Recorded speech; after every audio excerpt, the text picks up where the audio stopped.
प्रकार अंग्रेजों ने भारत को धीरे धीरे अपने वश में किया, मतलब अपना गुलाम बनाया, क्या बिहार भी उस ओर बढ़ रहा है? ये बड़ा चिंतनीय विषय है। आज के इस वीडियो में बीपीएससी टीआरई 4 को लेकर के जो लेटेस्ट जानकारी निकलकर सामने आई है, हम आपको उससे रूबरू तो कराएंगे ही कराएंगे और साथ ही साथ दिखाएंगे कि टीआरई 4 में किस प्रकार का माहौल रहने वाला है, किस प्रकार से क्या कुछ होने वाला है। मतलब आज का पूरा वीडियो बीपीएससी टीआरई 4 के इर्द गिर्द घूमता हुआ नजर आएगा, जो आपके आंखों को तो खोलेगा ही खोलेगा और साथ ही साथ आपकी जमीर को भी जिंदा कर जाएगा। तो वीडियो को अंत तक देखिएगा। करते हैं इसकी शुरुआत। उससे पहले नमस्कार, मैं हूं हरे कृष्ण प्रकाश और आप देख रहे हैं साहित्य आजकल। साहित्य आजकल का मतलब ही है वह सच्चाई जो जाननी आपके लिए है बेहद आवश्यक। साथियों, इस चैनल पर नए हैं तो सब्सक्राइब कीजिएगा और अपने तमाम साथियों तक एक बार जरूर इस वीडियो को भेज दीजिएगा। आइए करते हैं सीधे मुद्दे की बात। देखिए, बीपीएससी टीआरई 4 को लेकर के हर शिक्षक अभ्यर्थी चिंतित है। अब सभी तैयारी में जुटे हुए हैं। आज आएगा, कल आएगा, परसों आएगा कि आपाधापी में है। तो हम आपको आज के इसी वीडियो में बताएंगे कि बीपीएससी टीआरई 4 को लेकर के क्या कुछ नई अपडेट निकलकर सामने आ गई है, कब बहाली होनी है, कब विज्ञापन होगा आपका और कब तक आपकी जो है कि सारी प्रक्रियाएं पूर्ण हो जाएगी। ये तमाम चीजों को हम आपको आगे वीडियो में बताएंगे। लेकिन उससे पहले हम आपको एक वीडियो क्लिप दिखाना चाहते हैं और हम आपको वो एक दृश्य से रूबरू कराते हुए यह एहसास दिलाना चाहते हैं कि देखिए क्या कुछ हो रहा है और क्या होने वाला है। आप यहां स्क्रीन पर देखिए, बीपीएससी टीआरई 4 से पहले एसटीईटी का प्रमाण पत्र आपको पता है कि सभी जगह बांटा गया, हर जिला में बांटा गया, अलग अलग क्षेत्रों में ये तमाम जो है कि कैंप लगाए गए। कैंप मतलब जिला शिक्षा पदाधिकारी के कार्यालय से वितरण किया गया। आप सभी इससे रूबरू हैं। कहीं कहीं विद्यालय में भी जो है कि किया गया व्यवस्था। लेकिन जब सब कुछ हो गया, सब बिहार के लोग का हो गया, वहां पर कोई ज्यादा इंतजाम नहीं दिखा। कोई वहां पर कह लीजिए कि कोई माइक लेकर नहीं आया पूछने कि बिहार के युवाओं, आप जो है एक छात्राध्यापक से कह लीजिए आप एक शिक्षक बनने की ओर एकदम कदम बढ़ा चुके हैं। यूं कहिए तो आप शिक्षक हैं, क्योंकि आप जो है कि एस्टेट पास कर चुके हैं और शिक्षक का पात्रता परीक्षा जब आप पास करते हैं, आप चाहे सरकारी में पढ़ाइए या आप बाहर प्राइवेट में पढ़ाइए, ऑलरेडी आप एक शिक्षक के रूप में कार्य करते हैं। वहां कोई पूछने नहीं आया कि क्या आपको कोई दिक्कत है, कोई नहीं आया। इकलौता हमने आपको दिखाया था कि जब एस्टेट का जो सर्टिफिकेट वितरण हो रहा था, वहां पर माहौल काफी जो है कि खराब था। हमने जब वहां का वीडियो क्लिप चलाया था पूर्णिया जिला का, तो आप देखे होंगे अगले ही दिन से व्यवस्था को बदल दिया गया था, बहरहाल वहां पे सारी व्यवस्थाओं को कर दिया गया था। काफी लोगों ने उस वीडियोस को देखा। लेकिन उसके अलावे कई सारे जिलों में वितरण किया गया, कहीं से कोई न्यूज नहीं निकल कर आया। क्यों जानते हैं? क्योंकि न्यूज वालों को भी बिहार के युवाओं से, बिहार में क्या कुछ हो रहा है, उस शिक्षा जगत से उतना मतलब रहता नहीं। लेकिन हाँ, चिंता कहां पर? तो चिंता है उत्तर प्रदेश वालों का, चिंता है झारखंड वालों का, चिंता है बंगाल वालों का। और हम भी काहे ना भैया उसकी बात करें, हम भी काहे नहीं अदर स्टेट वालों का स्वागत करें।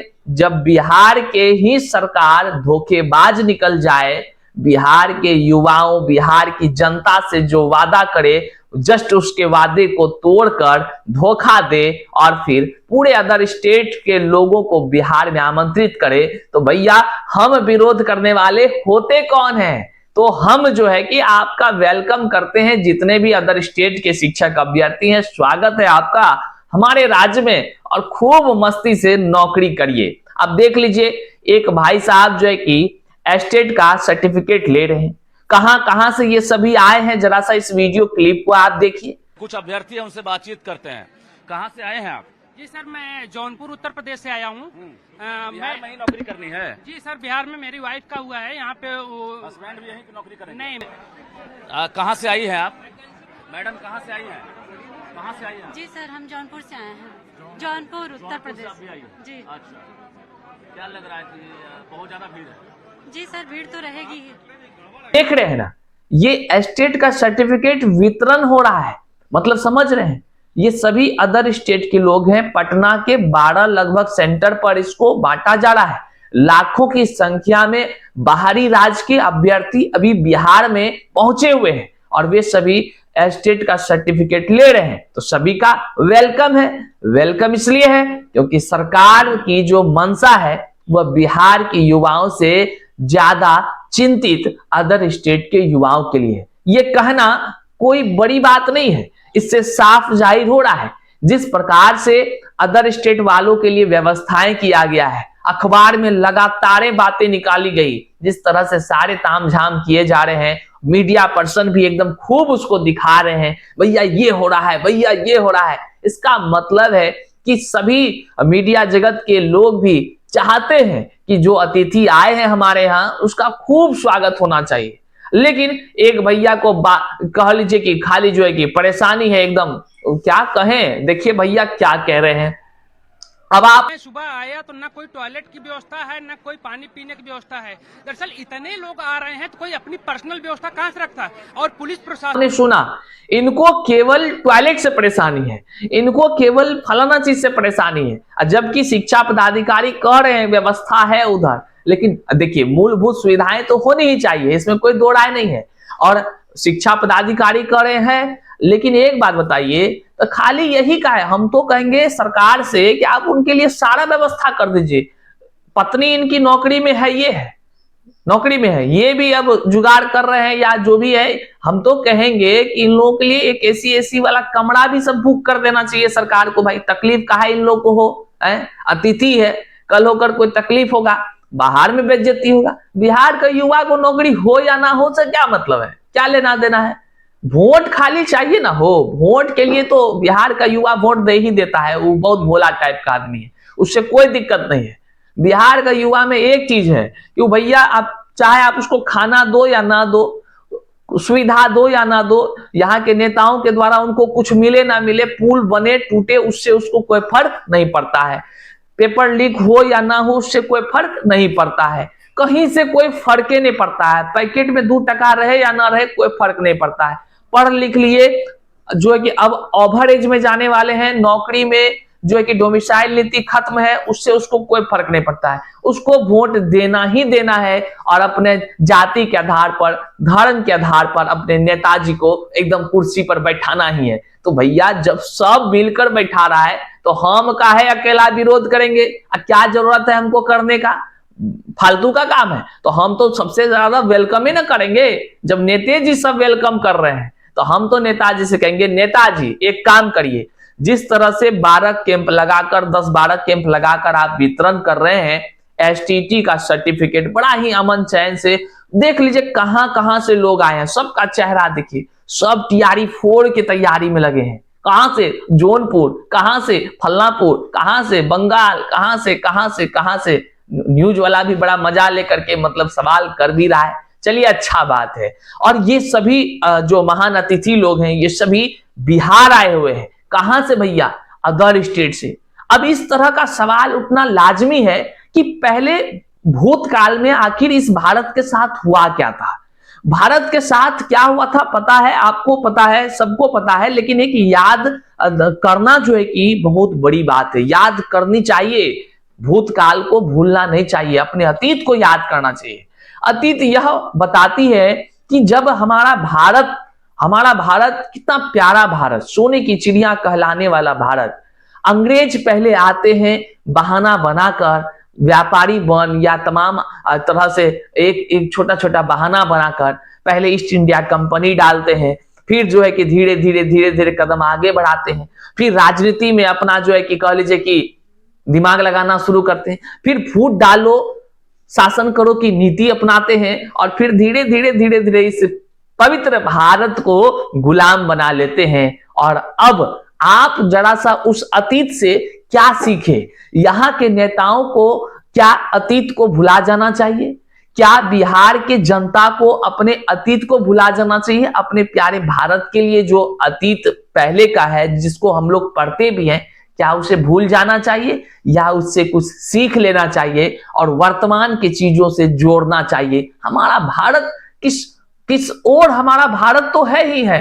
अब तो आजाद देश में हम लोग हैं, लेकिन इस आजाद देश में ठीक उस तरह की नीति हमारे बिहार में क्या हो रही है? क्या हमारा बिहार किस दिशा में जा रहा है? क्या ठीक उस पहले वाले सिस्टम से मिलता जुलता चल रहा है क्या? ये चीजों पर चिंतन करनी चाहिए, क्योंकि यहाँ के जो डोमिसाइल की बात लगातार सुनने और देखने को मिलता है, युवाओं के द्वारा अपने हक की बात कही जाती है, अपने स्थानीय क्षेत्रीय युवाओं की बात की जाती है, जो कि सरकार की पहली प्राथमिकता भी होनी चाहिए। लेकिन यहाँ के शिक्षा विभाग में कह लीजिए, यहाँ के राजनीति में कह लीजिए, जिस तरह से डोमिसाइल नीति का अब तक लागू न हुआ है हटाने के बाद से, यह चिंता उत्पन्न करता है क्या बिहार के युवाओं का बिहार के ही नौकरी पर पहली प्राथमिकता नहीं होनी चाहिए? आखिर हमारा बिहार जा किस दिशा में रहा है, इसका चिंतन जरूर करिएगा और कमेंट में हमें जरूर बताइएगा। वहीं आपको बता दें, बीपीएससी टीआरई 4 को लेकर बड़ी अपडेट आ गई है। बड़ी अपडेट यह है कि पहले मई में कहा जा रहा था आपको विज्ञापन देखने को मिलेगा, अब आपको जून के अंतिम सप्ताह में विज्ञापन देखने को मिलेगा, क्योंकि टीआरई 3 के जो तमाम प्रक्रियाएं हैं वह पूर्ण होने में विलंबता हो रही है और इस कारण से प्रभावित हो रहा है टीआरई 4 की बहाली या विज्ञापन। आपको मई के तो भूल ही जाइए, जून के अंतिम सप्ताह में आपको देखने को मिलेगा। और सबसे बड़ा अपडेट जो आपको हमने वीडियो में अभी दिखाया, किस तरह से अदर स्टेट वाले अपना पूरा तामझाम तैयार हैं, तो वे सभी यहां से जाएंगे जब स्टेट सर्टिफिकेट लेकर, तो फिर वहां पर अपने दोस्त को बताएंगे, मौसा मौसी चाचा चाची फूफा तमाम लोगों को बताएंगे, और कोई मिलेगा तो उसके भी पड़ोसी में कोई राज होगा उसको भी खबर कर देंगे, भैया चलो नौकरी वहां मिल रहा है बिहार में, तो अच्छी बात है, सबको आमंत्रित कर दीजिए। हम तो कह रहे हैं भारत ही का है भाई, भारत से बाहर के लोगों को भी आमंत्रित करें। जब टैलेंटे के बल पर लेना है तो क्या जरूरी है हमारे भारत के बच्चों का नौकरी होना है? भारत के का है टैलेंट खाली भारत में है, और जब टैलेंट खाली भारत में रहता तो चीन वाला कैसे आगे बढ़ रहा है, कैसे बढ़ जाता, फ्रांस वाला, जापान वाला, अमेरिका का है। तो सब टैलेंट हर जगह है, हर जगह को आमंत्रित करना चाहिए। और जो है कि जो लोग बुजदिल होकर के कहता है कि डोमिसाइल पर काहे बोलते हैं या डोमिसाइल की क्या चर्चा करते हैं, तो उसको घमंड है अपने टैलेंट का, तो उसको हम कहते हैं कि उसके लिए कम से कम जो है ना पूरे विश्व से अब लोगों को टीचर बनने के लिए आमंत्रित करना चाहिए बिहार में, जिससे कि उसको भी टैलेंट दिखाने का जो है कि मौका मिल सके। ऐसे तो जान ही रहे हैं, जब सत्ता के शीर्ष पर बैठे अधिकारी ही धोखेबाज निकल जाए तो फिर बिहार का क्या होगा, यह राज्य किस ओर जाएगा, यह तो अब भविष्य पर ही निर्भर करता है। बाकी आपको क्या कुछ लगता है कमेंट में आप जरूर बताइएगा। बहरहाल इस वीडियो पर गंभीरता से चिंतन जरूर करिएगा, अपने तमाम साथियों तक एक बार जरूर भेजिएगा, ताकि वोट देने से पहले एक बार देख लीजिए और अपने भारत के उस अतीत से अपने बिहार के वर्तमान को जोड़िए। फिर आप हमको कुछ कहने से बेहतर है कमेंट में अपने आप को कुछ कहिए, अपने आप को कुछ सोचिए, अपने साथियों तक जरूर इस वीडियो को भेज दीजिए। यही कहेंगे, चैनल पर नए हैं तो सब्सक्राइब कर लीजिए, इतना तो कर ही सकते हैं, जब नेता को वोट आप दे ही सकते हैं तो हमारा चैनल सब्सक्राइब करने में कई टका खर्चा होगा आपको, 0 पैसा। 0 पैसा जब खर्चा ही नहीं है, मतलब लगबे नहीं करेगा, तो भैया टिप ना दीजिए, सब्सक्राइब कर दीजिए, करने में क्या जाता है। और मुद्दा तो बहुत ही गंभीरता से आपके सामने हम लाते ही रहेंगे। जो लोग खुरापाती दिमाग लगाते हैं, आपके हर एक इलाज का भी हम जुगाड़ रखते हैं, ठीक है। चलिए मिलते हैं अगले वीडियो में, तब तक के लिए जय हिंद।